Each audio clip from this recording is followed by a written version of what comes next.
The cafe on Main Street was alive with its usual symphony, the clatter of ceramic cups, the hiss of steaming milk, and the steady hum of conversations blending into background noise. The smell of roasted coffee beans drifted warmly through the air, promising comfort to everyone who entered. But that morning, one sound overpowered everything, the piercing, restless cry of a baby. Heads turned. Some customers frowned in irritation, while others shifted uncomfortably, unable to ignore the sharp wails. At the corner table, beneath the soft glow of a hanging lamp, sat Damien Cole. In the business world, his name carried weight, a self-made millionaire, CEO of a powerful tech empire, a man who commanded boardrooms with icy precision. Today, however, none of that seemed to matter. His infant son, bundled in a pale blue blanket, screamed as though the world itself were unbearable. Damien tried bouncing the baby on his knee, his movements stiff and mechanical, more like a man negotiating a contract than soothing a child. He muttered under his breath, running a hand through his perfectly styled hair, his other hand still clutching the laptop open on the table.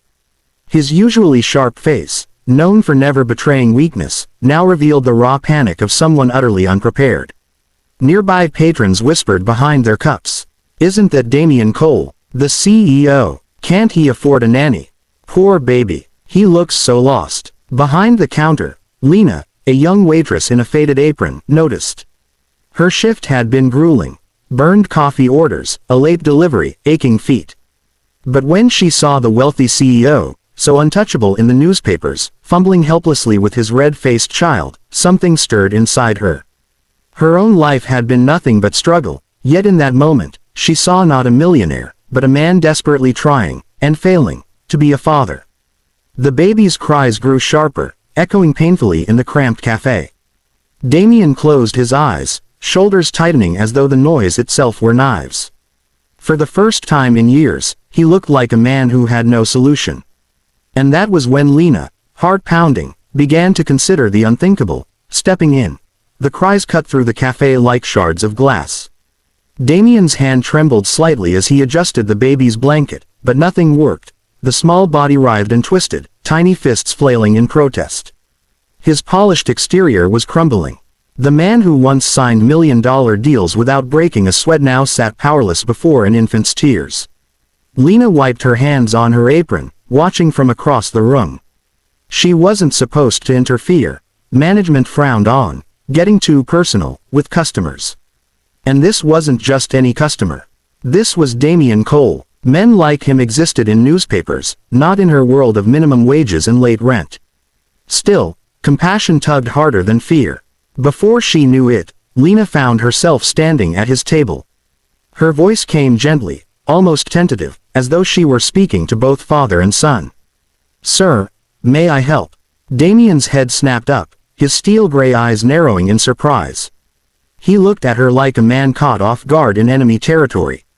"It's fine," he muttered sharply, the clipped tone of someone used to dismissing people. But his voice lacked conviction. The baby's wails only grew louder, drawing more annoyed stares. His jaw tightened, his shoulders sagging under the invisible weight. Lena's heart thudded. Something inside told her to push past his pride. She extended her arms, palms open, voice softer now.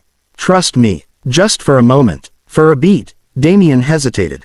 To hand over his child to a stranger, a poor waitress he'd never met, was unthinkable. Yet exhaustion and desperation blurred the lines of logic. Slowly, almost reluctantly, he placed the baby into her arms. The room seemed to hold its breath. Conversations paused, cups stilled mid-air, even the barista froze mid-pour.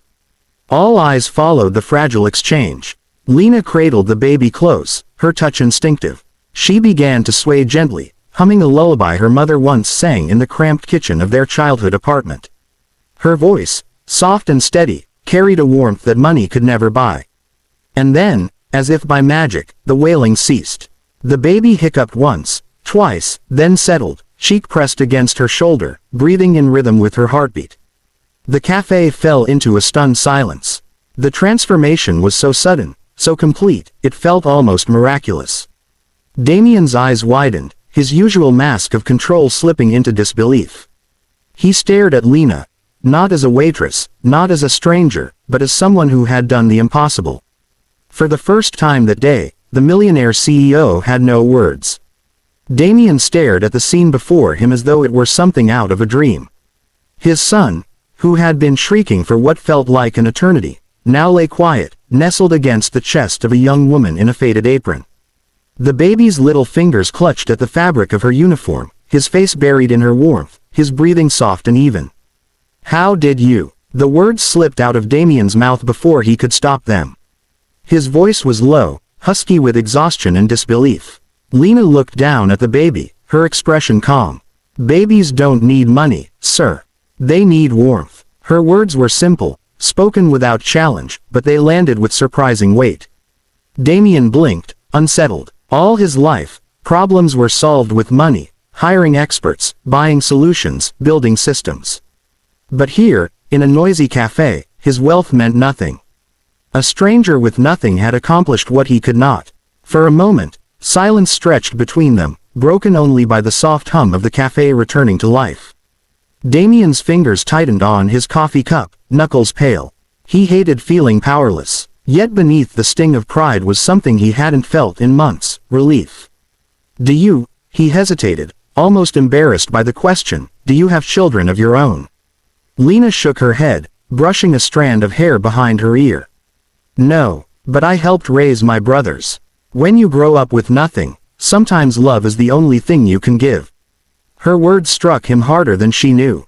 Damien's throat tightened. Since his wife's passing, his world had been reduced to numbers, schedules, and survival. Business had been his shield, grief buried beneath endless work.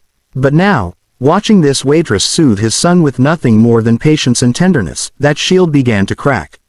For the first time in weeks, Damien allowed himself to breathe. And it terrified him. The baby stirred slightly as Lena swayed, then sighed and drifted deeper into sleep. With a gentleness that surprised even her, she pressed a soft kiss against the child's forehead before turning back to his father. Carefully, she placed the infant back into Damien's arms. This time, Damien did not grip his son like a man holding an unfamiliar object. His hands trembled, yes, but they curved protectively around the small body, cradling him closer than before. Something in his expression shifted, no longer frustration, but a quiet awe. He cleared his throat, his voice rougher than usual. "I don't usually rely on others, especially strangers." His eyes lowered briefly, the admission alone sounding foreign on his tongue. "But what you did just now, I can't even begin to thank you." Lena smiled faintly, brushing a stray curl from her face. "Sometimes even the strongest people need help, Mr. Cole. It doesn't make you weak. It just makes you human." Her words lingered in the air, simple yet profound. Damien met her gaze then, and for the first time, his sharp, guarded eyes softened. In her, he saw no judgment, no expectation, only sincerity. As she turned to leave, certain this strange encounter would vanish with the closing of her shift, his voice stopped her. "Wait." She turned, startled. "What's your name?" he asked. "Lena," she answered cautiously. Damien nodded slowly, as though sealing it into memory. He looked down at his sleeping son, then back at her. "Lena, would you consider working for me? Not as a waitress, as someone who can care for him. He needs more than I can give right now." Gasps rippled quietly among a few eavesdropping customers. The offer sounded surreal, like something out of a story. Lena's breath caught. A millionaire CEO offering her, a girl who could barely afford rent, a place in his world. She hesitated, uncertainty flickering in her eyes. But then she glanced at the baby's peaceful face, the way his tiny hand curled trustingly against Damien's chest. And deep down, she realized this moment wasn't chance. It was fate nudging her towards something bigger than either of them. "Maybe," she whispered, a small smile tugging at her lips. And for the first time in months, Damien Cole allowed himself a quiet smile in return.